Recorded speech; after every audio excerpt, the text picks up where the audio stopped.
She has a tool belt, I'm sure. And she has tools that really flow from her heart and from her soul. She is an individual that lives the scriptural command, remember those in need in our own midst. After a visit to Americas, she absorbed the lesson of Millard Fuller, and she quoted it to me when I chatted with her a few weeks ago. It is all about getting the money out of people's pockets and putting it into action. I like that sentiment. Joanne lives her faith and Millard's words as a member of our Faith Relations Committee. She has been a continuous member since 1988. She has been a reliable presence on the committee far before my joining Habitat staff, and I know I can always count on her for forthright input and thoughtfulness. She was on the job site within weeks after moving to this state. This is a woman truly committed to getting out and doing what needs to be done. She is a member of her Methodist congregation in Lehigh, and she keeps our message in front of those members and creatively motivates members to give. Joanne is unable to join us this evening. She lost her great aunt and very dear companion. Her husband, Siggy, will be accepting her appreciation plaque. She does send her greetings, and she says some things that I wanted to say, but she says them so well for herself because she wanted to thank us. Thank you. I am humbled that you have chosen me for this honor. My involvement with Habitat evolved from my need to pay back for all the volunteer help from my neighbors in church following a house fire in 1974. I moved to Florida on October 4th, 1998 and volunteered at the Habitat October 28th. I caught a full-blown case of the Habitat bug, and I haven't shaken it yet. I pounded nails, climbed ladders, shingled, and trimmed on 54 homes. Paul's admonition to the Colossians is my challenge. Work hard and cheerfully at whatever you do, as though you were working for the Lord rather than other people. Is Siggy here? Would you please join me?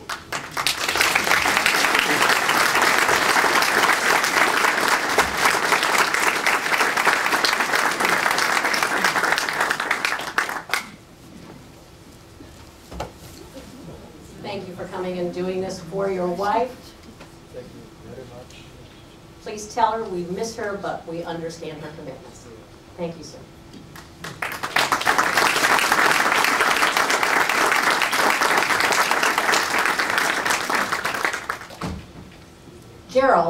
Jerry Lanoy. Jerry has a long history with Habitat for Humanity. He and Joan have been supporters since 1995. That's my record keeping. It could have been before that. You know how record keeping is.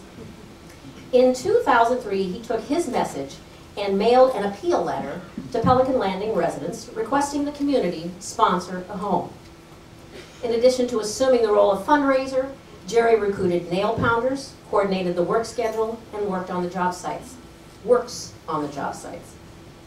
He has been described by my predecessor as a mission-driven individual that leads by example as a donor and volunteer. A fellow resident, Augie Tortura, describes Jerry as a true community servant that has the heart, desire, and ability to make things happen to provide a better quality of life for many families in Southwest Florida. I would agree. Jerry does so in a manner that draws attention least to himself and most to the mission and most to others. The highest form of charity is one who seeks no recognition for what they're doing. Jerry is a testimony to that ideal. Because of his efforts, Pelican Landing residents have raised $330,000 and built 7 homes for Habitat Leaf families since 2003 to 2009.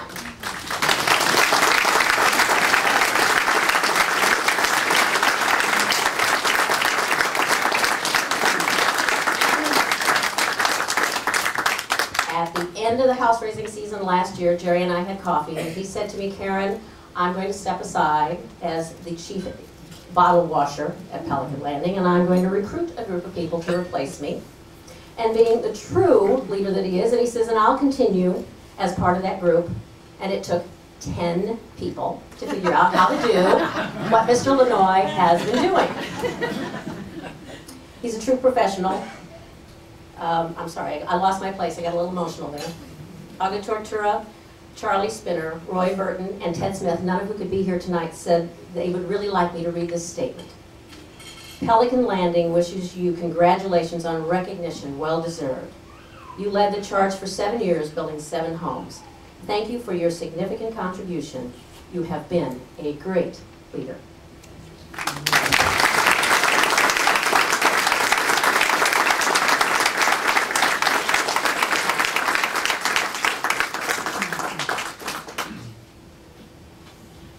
Thank you very much. I have enjoyed this evening immensely.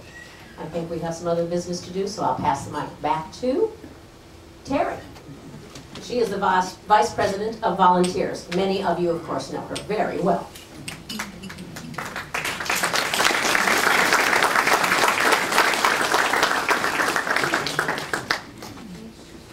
And you notice I didn't jump the stage.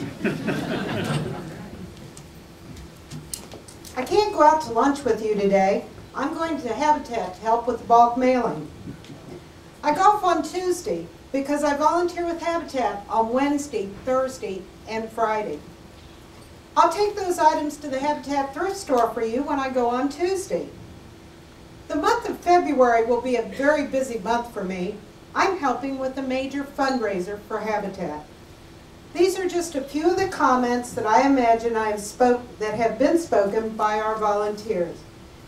In 2009, we had 3,578 volunteers making comments like those.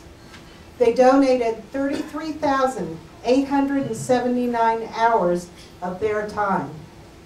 I said it before, and I'll say it again. We couldn't do it without all of you. At this time, I would like to introduce one of our volunteers, Mr. Bill Keener. Oh, she left her hammer.